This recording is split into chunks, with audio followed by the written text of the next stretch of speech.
પ્રકરણ નંબર 4 દ્વિચલ સુરેખ સમીકરણ.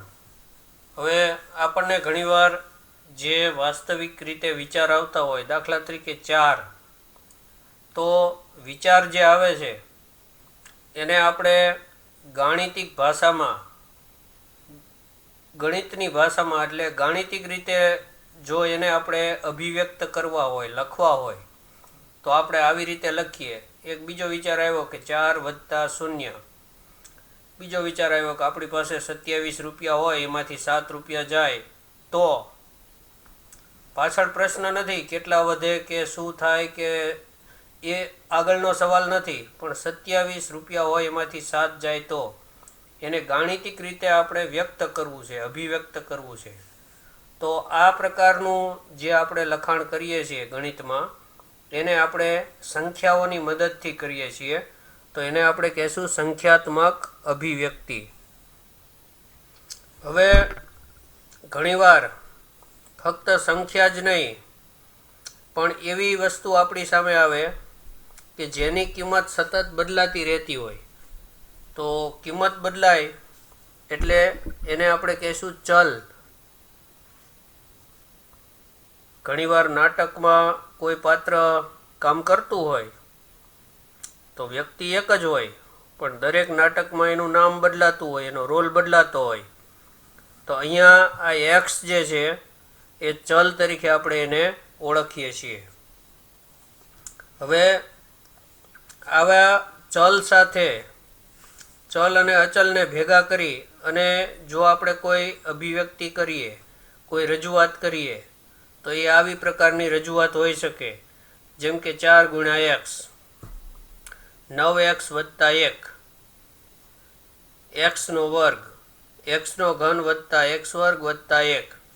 તો આ પ્રકારની ચલ અને અચળ આંકડા વચ્ચેની જે કંઈ આપણે રજૂઆત કરીએ એને આપણે બેઝિક અભિવ્યક્તિ તરીકે ઓળખશું. તો આવી જે બેઝિક અભિવ્યક્તિ છે એ બેઝિક અભિવ્યક્તિ એને આપણે ઘણા બધા પદ હોય એમાં આ પદ છે, આ એક પદ છે, અહીંયા 1 અને 2. તો પ્લસ અને માઇનસ આ બે નિશાની વડે અલગ પડતા હોય એવા ભાગને આપણે પદ તરીકે ઓળખશું. તો એક પદ હોય અભિવ્યક્તિમાં, એક પદવાળી અભિવ્યક્તિ હોય, એક કરતાં વધારે પદવાળી અભિવ્યક્તિ પણ હોય, તો એને આપણે પદાવલી તરીકે ઓળખીએ છીએ.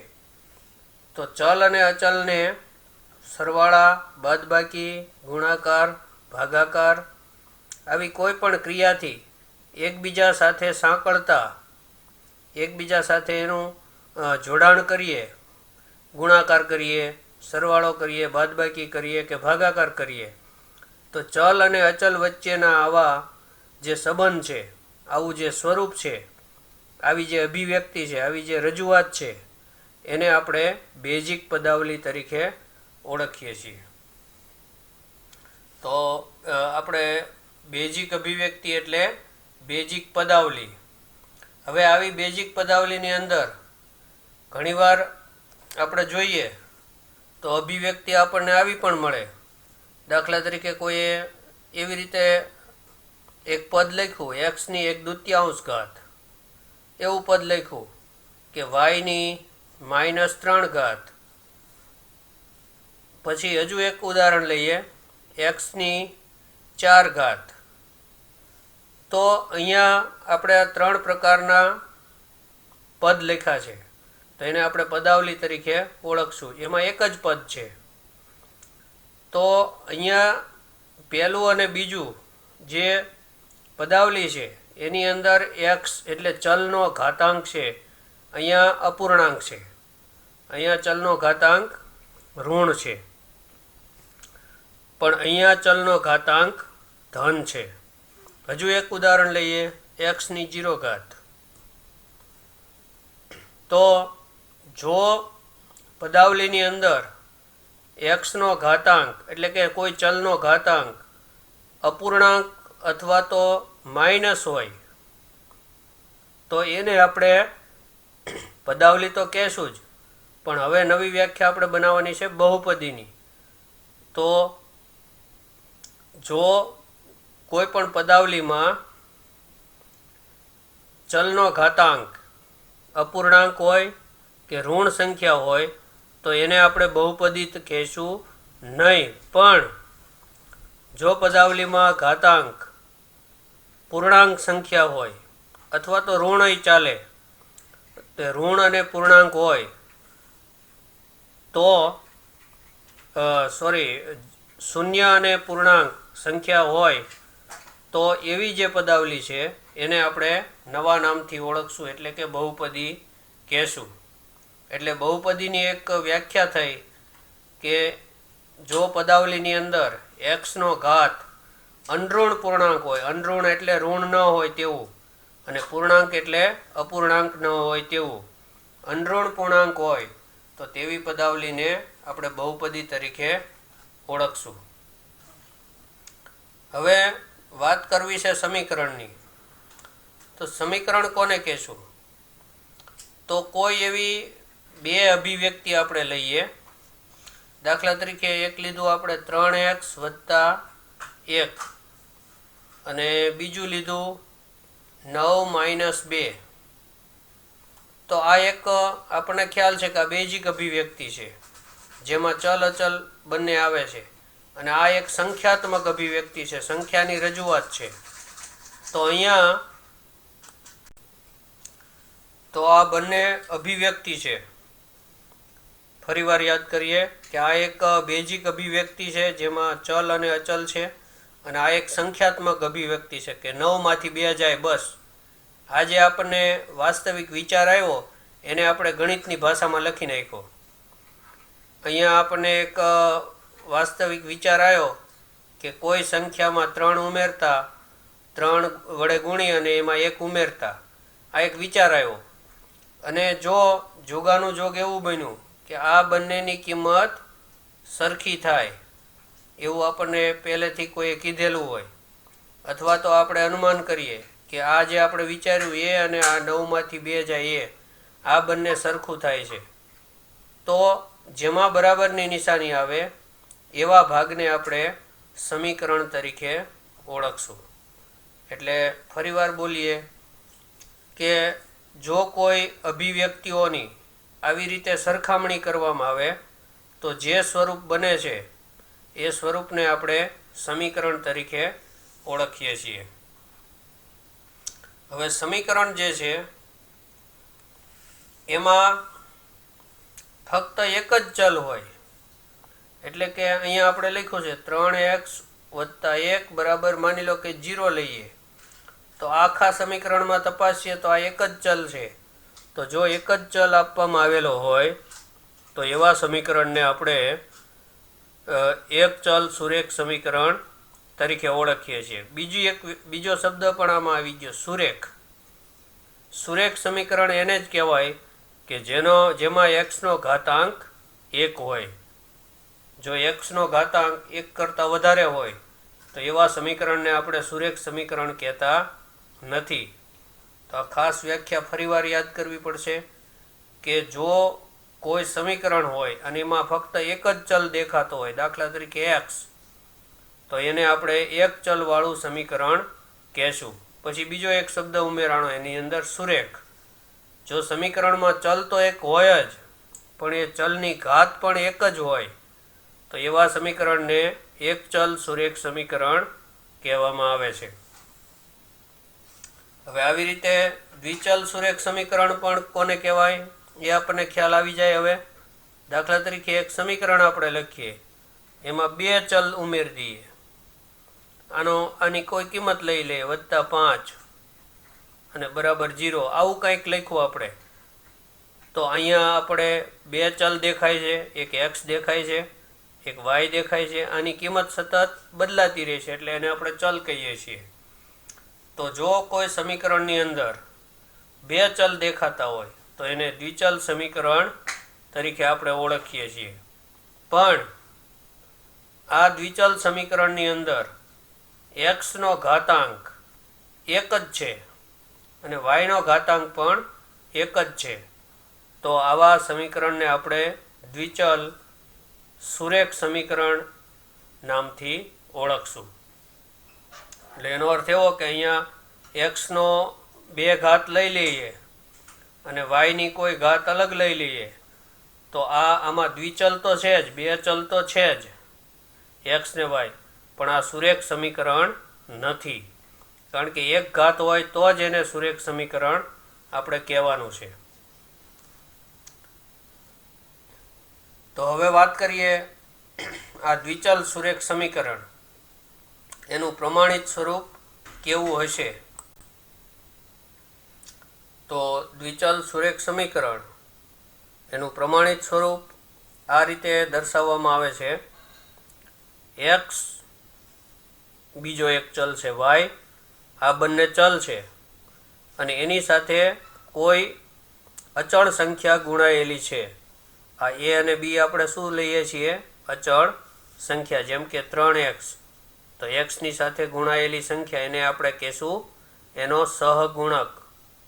ચલ સાથે ગુણાયેલા સંખ્યાને આપણે સહગુણક તરીકે ઓળખશું. તો આ સહગુણક છે, આ પણ સહગુણક છે.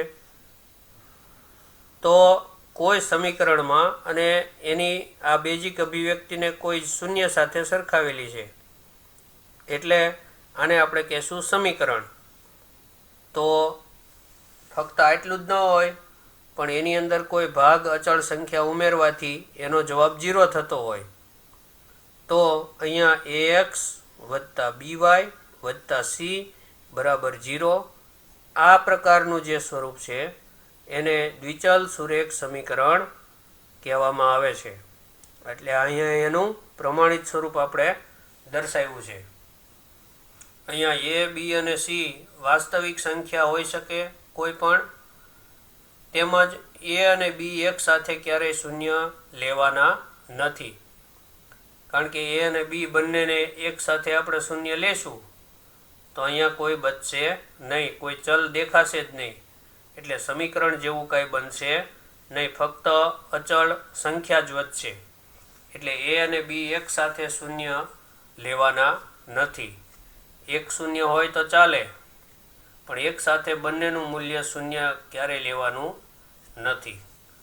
તો આવા સ્વરૂપને આપણે દ્વિચલ સુરેખ સમીકરણ તરીકે ઓળખીએ છીએ. હવે એક વાક્ય વધારાનું યાદ રાખશું કે એક ચલ સુરેખ સમીકરણ હોય તો આવા સમીકરણને એક જ ઉકેલ હોય અને તેને આપણે એક સંખ્યા રેખા ઉપર આપણે દર્શાવી શકીએ. પરંતુ જો દ્વિચલ સુરેખ સમીકરણ આપણે લઈએ તો એના ઉકેલો અનંત હોય છે. એટલે એને દર્શાવવા માટે આપણે એક યામ સમતલની જરૂર પડે છે. આની આપણે પ્રેક્ટિસ કરશું ત્યારે એની વાત વધારે કરશું. તો અહીંયા આટલી વાત કર્યા પછી આપણને ખ્યાલ આવી ગયો એમાં મહત્ત્વનું જે કંઈ આપણે શીખવાનું હતું એ હતું દ્વિચલ સુરેખ સમીકરણ કોને કહેવાય. તો દ્વિચલ એટલે ફરીવાર વાત કરીએ તો એમાં 2 ચલ હોય, બંને ચલની સાથે કોઈ વાસ્તવિક સંખ્યા ગુણાયેલી હોય. અહીંયા કંઈ ના લખેલું હોય તો એકડો તો ગણવાનો જ, એટલે વાસ્તવિક સંખ્યા તો સંકળાયેલી હોય જ. તો એને આપણે ઓળખીએ છીએ સહગુણક. આ છે વાયનો સહગુણક. હવે આ બંનેના પદ અલગ અલગ હોય. હવે આની અંદર કોઈ સંખ્યા ઉમેરવાથી એનો જવાબ શૂન્ય પણ થતો હોય, અથવા તો આ અચળ આંકને આપણે આ બાજુ પણ લઈ જઈ શકીએ. તો આ પ્રકારનું જે સ્વરૂપ છે એને આપણે દ્વિચલ સુરેખ સમીકરણ કહીએ છીએ. સુરેખ, હજી શબ્દ આપણે ફરી યાદ કરીએ. સુરેખ શા માટે? કારણ કે અહીંયા એક્સની ઘાત 1 છે અને વાયની ઘાત પણ 1 છે. 1 કરતાં વધારે ઘાતાંક અહીંયા આપેલો નથી. એટલા માટે આ સમીકરણ સુરેખ સમીકરણ છે. અહીંયા ABC વાસ્તવિક સંખ્યા છે અને A અને B એક સાથે શૂન્ય નથી. તો આટલી વાત આપણે કર્યા પછી હવે સીધા સ્વાધ્યાયની વાત કરીએ. સ્વાધ્યાય 4.1 અહીંયા આપણને એક વિધાન આપ્યું છે કે નોટબુકની કિંમત પેનની કિંમત કરતાં બમણી છે. આ વિધાનને દ્વિચલ સુરેખ સમીકરણ સ્વરૂપે દર્શાવો. અને સૂચના આપેલી છે કે નોટબુકની કિંમત x રૂપિયા લ્યો અને પેનની કિંમત y રૂપિયા લ્યો. તો જ્યારે આપણે કોઈ વિધાનમાંથી સમીકરણ બનાવતા હોય ત્યારે પહેલું કામ આપણે એ કરવાનું, ધારવાનું. કોઈ જે બાબત આપેલી હોય એના બરાબર આપણે કોઈ ચલ ધારવાનો. તો અહીંયા આપણે ધારીએ, ધારો કે નોટબુકની કિંમત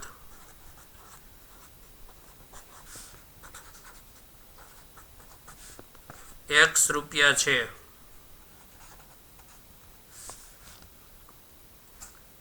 અને બીજું ધારીએ, ધારો કે પેનની કિંમત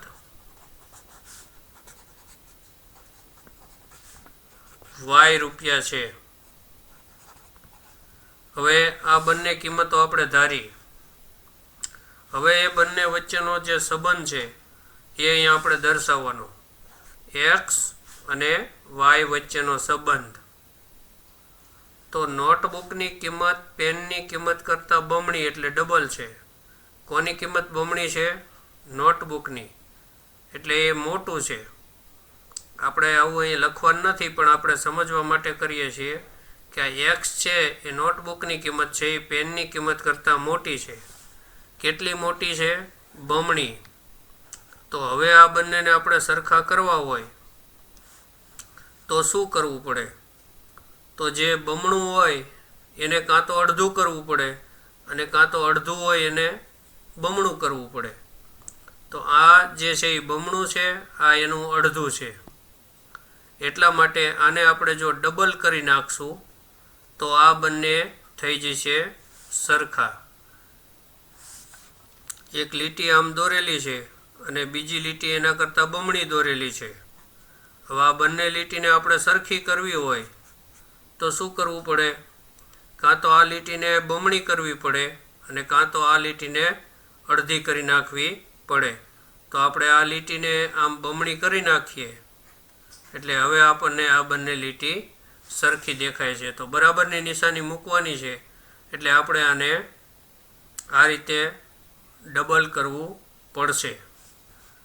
હજુ આ જે સ્વરૂપ આવ્યું એ દ્વિચલ સુરેખ સમીકરણ કદાચ ન પણ કહેવાય, તો એને આપણે આમ ફેરવી નાખીએ. કારણ કે સમીકરણમાં આપણે એમ યાદ રાખશું કે જમણી બાજુ 0 આવે ત્યાં સુધી એને ફેરવી નાખવાનું.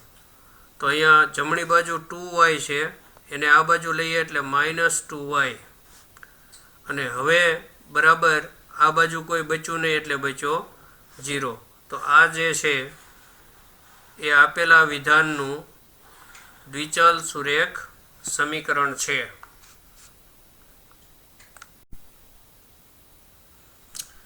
અહીંયા આપણને દ્વિચલ સુરેખ સમીકરણ આપેલા છે,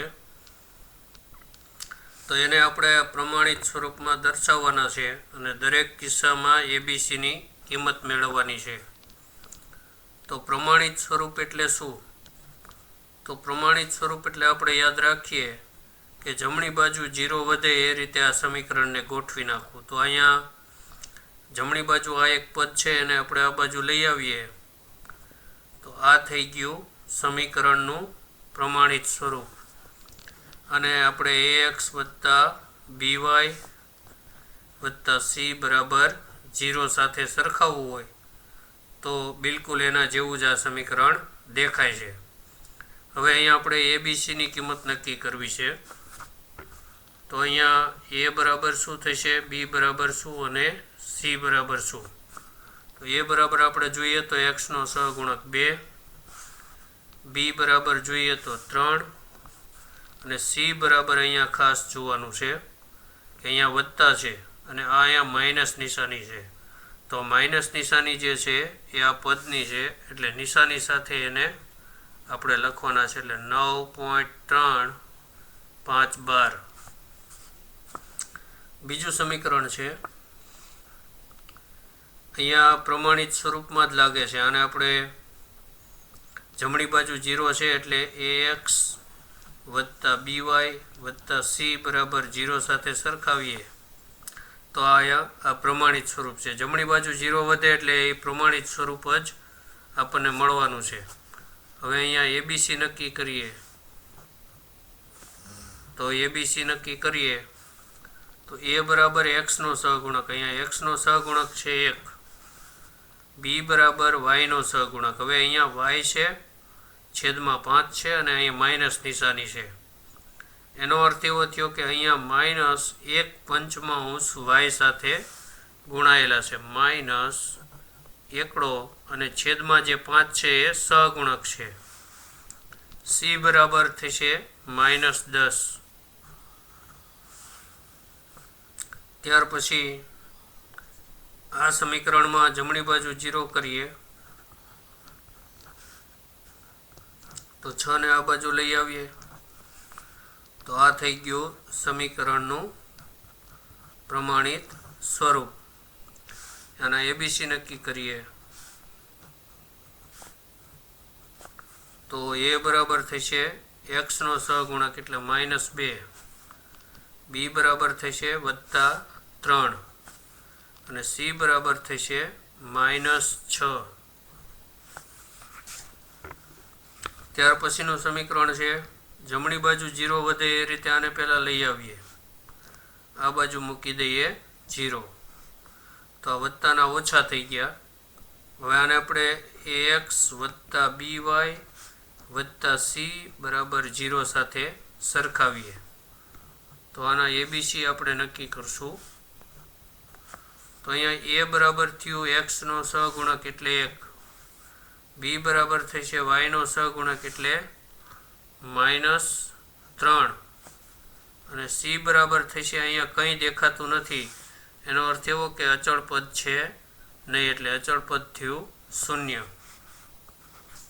ત્યાર પછીના સમીકરણમાં પહેલાં જમણી બાજુ 0 વધે એવી રીતે આને લઈ આવીએ તો અહીંયા 5y છે, આ બાજુ લાવો એટલે +5y બરાબર 0. આને પ્રમાણિત સ્વરૂપ સાથે સરખાવીએ તો x નો સહગુણક એટલે a બરાબર 2, b ની જગ્યાએ કોણ છે 5 અને c ની જગ્યાએ કોણ છે કંઈ દેખાતું નથી એટલે 0.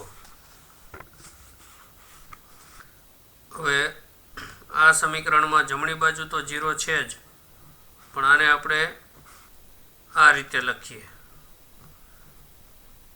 થોડુંક આગે લખીએ. હવે પ્રમાણિત સ્વરૂપ લખીએ, ax વત્તા by વત્તા c બરાબર 0. હવે અહીંયા આપણે જોઈએ તો એની કિંમત તો આપણને ખ્યાલ આવી જાય 3. ત્યાર પછી અચળ પદ c ની કિંમત પણ ખ્યાલ આવી જાય કે +2, પણ b ની કિંમત કેટલી હશે તો અહીંયા y દેખાતો નથી. એનો અર્થ એવો થયો કે b ની કિંમત અહીંયા 0 હોવી જોઈએ અને 0 ગુણ્યા y બરાબર 0 થઈ ગયેલા છે એટલે અહીંયા y દેખાતો નથી. તો અચળ પદ આપણે લેવાનું 0, b ની કિંમત લેશું આપણે 0. ત્યાર પછી અહીંયા આને પ્રમાણિત સ્વરૂપ સાથે સરખાવીએ તો ax વત્તા by વત્તા c બરાબર 0. તો અહીંયા abc નક્કી કરવા હોય તો b ની કિંમત તો અહીંયા y નો સહગુણક એટલે y નો સહગુણક કોઈ દેખાતો નથી એટલે 1 તો b બરાબર થયા 1. c બરાબર અહીંયા આ જે આંકડો છે અચળ પદ નિશાની સાથે ઉપાડશું એટલે -2 અને a બરાબર અહીંયા કોઈ દેખાતું નથી એટલે જવાબ આવશે 0, કારણ કે એની કિંમત 0 હોય તો જ x સાથે ગુણાય અને એનો જવાબ 0 થયેલો હોય. ત્યાર પછી અહીંયા આપણે આ 5 ને આ બાજુ લઈ જઈએ, 2x ઓછા 5 અને આ બાજુ કોઈ બચ્યા નહીં એટલે એ સાઈડને આપણે આ સાઈડ લખી નાખી, જવાબ 0. હવે આને પ્રમાણિત સ્વરૂપ સાથે સરખાવીએ. ax વત્તા by વત્તા c બરાબર 0. તો આના abc નક્કી કરીએ. તો અહીંયા a બરાબર થયું x નો સહગુણક એટલે 2.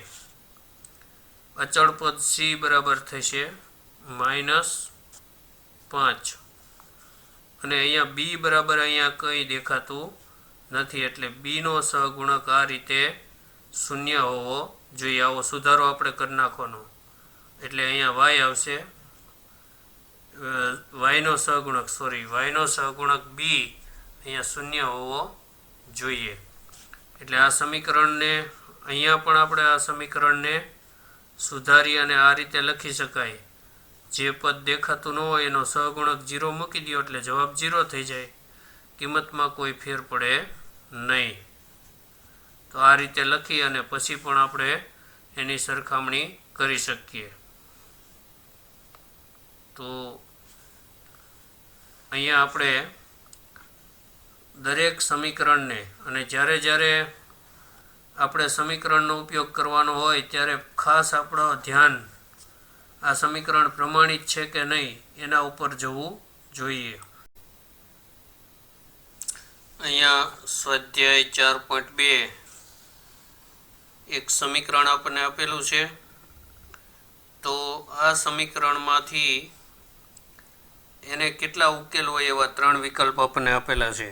તો પહેલો જે વિકલ્પ છે અનન્ય ઉકેલ મળે આ સમીકરણને, માત્ર 2 જ ઉકેલ મળે કે અનંત ઉકેલ મળે.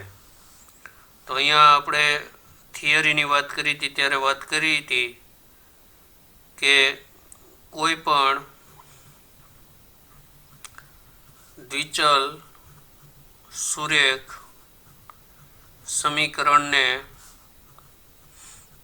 અનંત ઉકેલ હોય છે. અહીંયા આ જે સમીકરણ છે એ પોતે દ્વિચલ સુરેખ સમીકરણ છે એટલે એને અનંત ઉકેલ મળે છે. આપણે સમજવું હોય કે કેવી રીતે, તો અહીંયા એક્સની ગમે તેટલી કિંમત લઈ લો તો તેની સામે આપણને વાયની કિંમત મળશે. દાખલા તરીકે એક્સ બરાબર 1 લેતા તો વાયની કિંમત આપણને મળે, અહીંયા એક્સની જગ્યાએ 1 મૂકી દઈએ તો 3 + 5 એટલે 8. એક્સ બરાબર 2 લઈએ તો વાયની કિંમત મળે, એક્સની જગ્યાએ 2 મૂકી દો એટલે 6 + 5 બરાબર 11. આ રીતે જો આપણે ગણતા જઈએ તો અનંત સુધી ગણતરી કરીએ ત્યાં સુધી આના જવાબ મળ્યા કરે. તો આ બધા એના ઉકેલ થયા. પહેલો ઉકેલ થયો 1 8, બીજો ઉકેલ થયો 2, એક્સયામ 2 અને વાયયામ 11. તો આવા ઘણી બધી ગણતરી કરી અને આપણે એના ઉકેલ મેળવી શકીએ. ત્રીજો ઉકેલ મળશે આપણને 3 અને 14.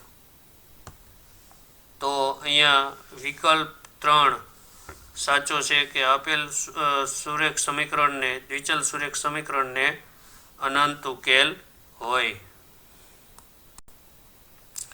અહીંયા જે સમીકરણ આપણને આપેલા છે એના 4 ઉકેલ આપણે લખવાના છે.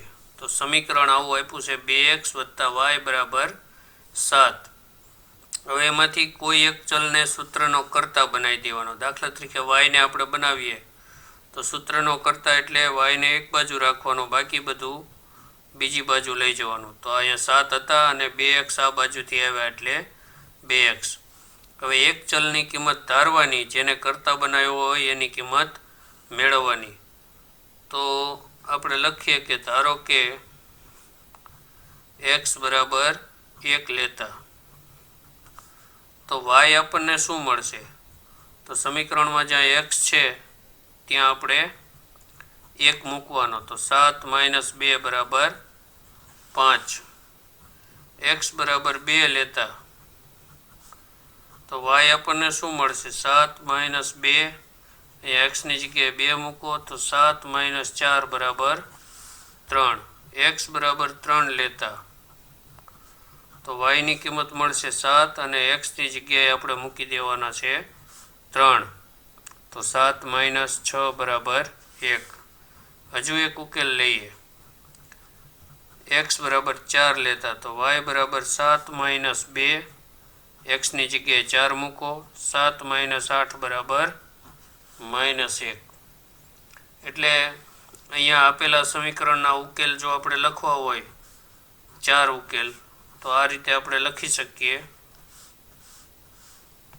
એક્સએમ આપણે 1 લીધો પછી 2 લીધો 3 અને 4 એક્સએમ 1 લીધો ત્યારે y ને જવાબ મળ્યો આપણને 5 એક્સએમ 2 લીધો ત્યારે y નો જવાબ મળ્યો 3 એક્સએમ 3 લીધો ત્યારે y નો જવાબ મળ્યો આપણને 1 અને એક્સએમ 4 x ની કિંમત એક્સએમ 4 હોય ત્યારે y હતા -1 તો આ બધા થયા એના ઉકેલો તો અહીંયા આ સમીકરણમાં કોઈ પણ એકને કરતા બનાવી દઈએ y ને કરતા બનાવીએ તો 9 માઇનસ પાઈ x આ બાજુ જશે હવે x ની કિંમત ધારતા જઈએ અને y ની કિંમત ગોતતા જઈએ તો x બરાબર 0 થી સ્ટાર્ટ કરીએ x બરાબર 0 લેતા y બરાબર 9 માઇનસ પાઈ અને અહીંયા x ની જગ્યાએ આપણે 0 મૂકવાના છે તો y બરાબર 9 માઇનસ પાઈ ગુણ્યા 0 એટલે જવાબ 0 બરાબર 9 x બરાબર 1 લેતા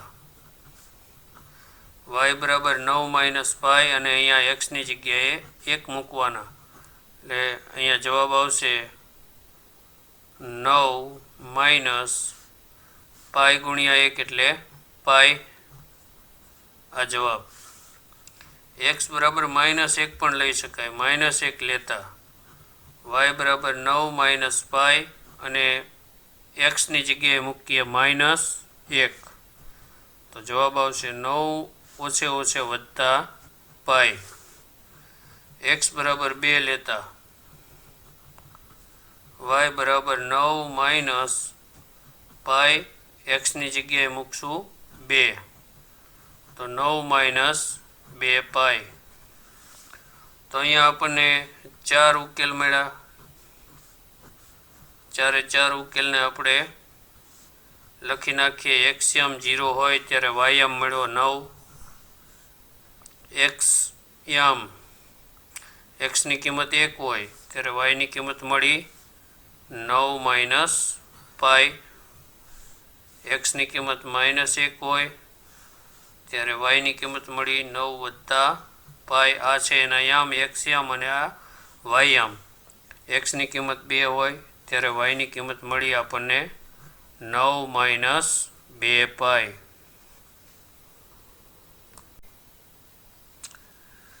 અહીંયા આપણે કરતા બનાવવાની જરૂર નથી x કરતા જ છે તો એકની કિંમત લઈ અને બીજાની કિંમત આપણે મૂકતા જઈએ તો અહીંયા સૌથી પહેલાં y ની કિંમત આપણે ધારશું તો y બરાબર 0 લેતા x બરાબર આપણને મળે 4 ગુણ્યા 0 y ની જગ્યાએ 0 મૂક્યા એટલે જવાબ આવ્યો 0 ત્યાર પછી y બરાબર 1 લેતા તો કિંમત મળે x બરાબર 4 અને y ની જગ્યાએ 1 ગમે તેને કરતા બનાવી શકાય y ને પણ બનાવી શકાય પણ અહીંયા 4 છેદમાં જશે તો અહીંયા આપણે ભાગાકાર કરવો પડશે એટલે આ રીતે આપણે કર્યું જે સરળ સ્વરૂપ બને એને આપણે કરતા બનાવાય તો જવાબ 4 આવ્યો y બરાબર 2 લેતા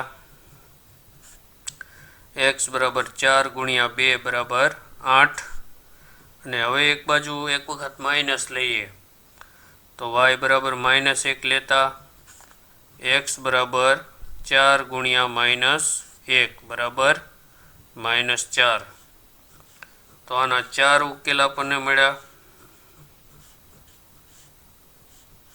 y બરાબર આપણે લીધું તો 0 1 એનું સ્થાન ભૂલાઈ ન જાય ખાસ જોવાનું y લીધું છે તો એને બીજા સ્થાને મૂકવાનું 2 અને -1 તો x આપણને મળ્યા 0 4 8 અને -4 અહીંયા આપણને એક સમીકરણ આપેલું છે. હવે નીચે બિંદુઓની યાદી આપી છે, તો કયું બિંદુ આપેલા સમીકરણનો ઉકેલ નથી તે આપણે અહીંયા મેળવવાનું છે.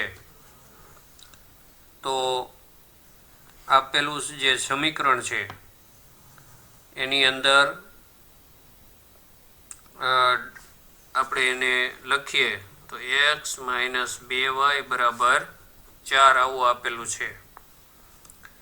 હવે જો એને પ્રમાણિત સ્વરૂપમાં ફેરવવું હોય તો પણ ફેરવી શકાય, અને આમને આમ રાખવું હોય તો પણ રાખી શકાય.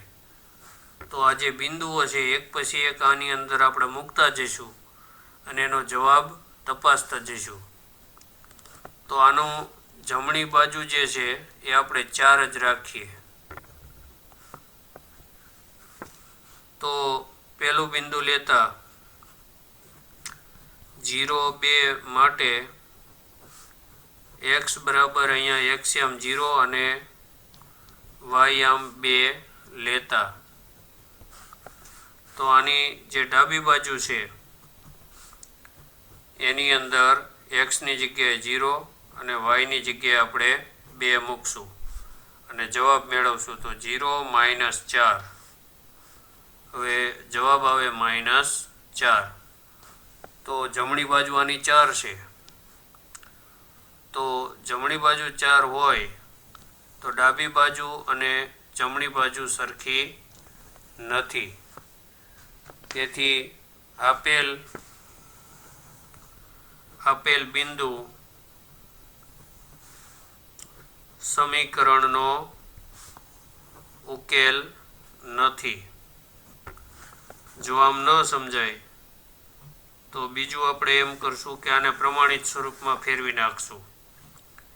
x - 2y - 4 બરાબર 0. તો હવે એક બીજું બિંદુ લઈએ 2, 0 માટે.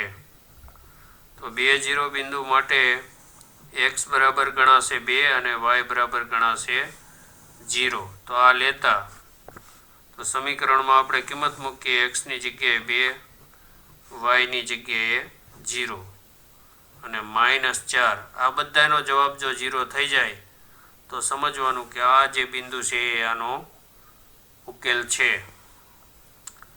તો 2 - 0 - 4 બરાબર 4 માંથી 2 જાય એટલે -2.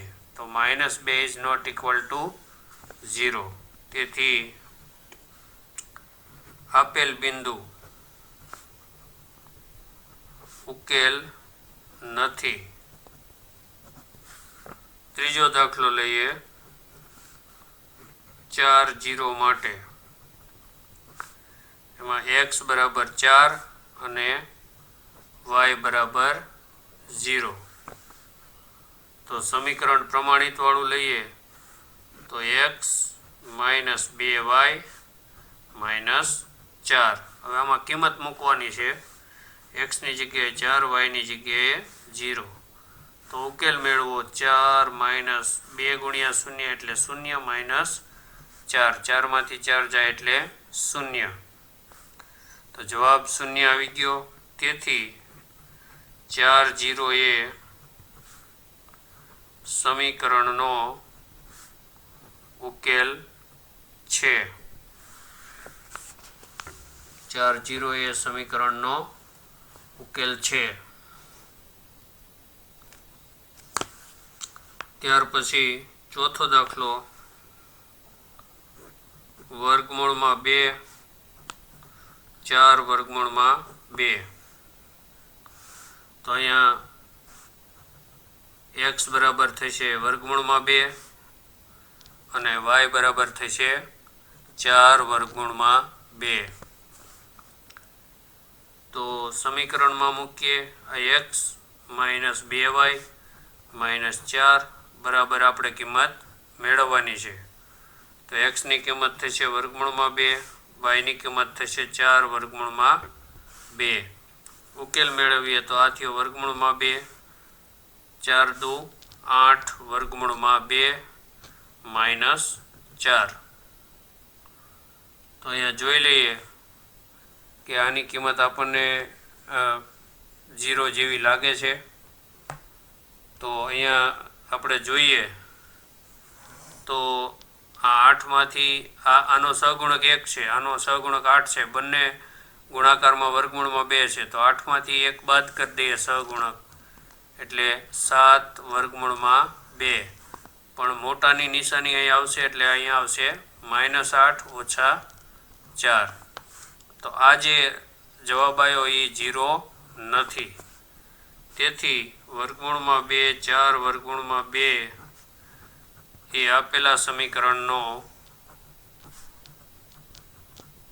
ઉકેલ નથી. ત્યાર પછી 5મો દાખલો 1, આના માટે x યામ 1 અને y યામ 1, x ની કિંમત 1 અને y ની કિંમત 1. તો સમીકરણ લખીએ. સમીકરણનું માળખું આપણને ખ્યાલ આવી ગયો છે કે x - 2y - 4, x ની જગ્યાએ 1, y ની જગ્યાએ 1. તો 1, 2 એકા 2 -4 બરાબર આ થશે -6. અને -6 માંથી 1 જાય તો -5. તો -5 ઇઝ નોટ ઇક્વલ ટુ 0. તેથી 1 એ આપેલ સમીકરણનો ઉકેલ નથી. તો અહીંયા આપણને જે સમીકરણ આપવામાં આવ્યું હતું એમાં ફક્ત 4, 0, 1 જ ઉકેલ આપણને મળે છે. દાખલો ચોથો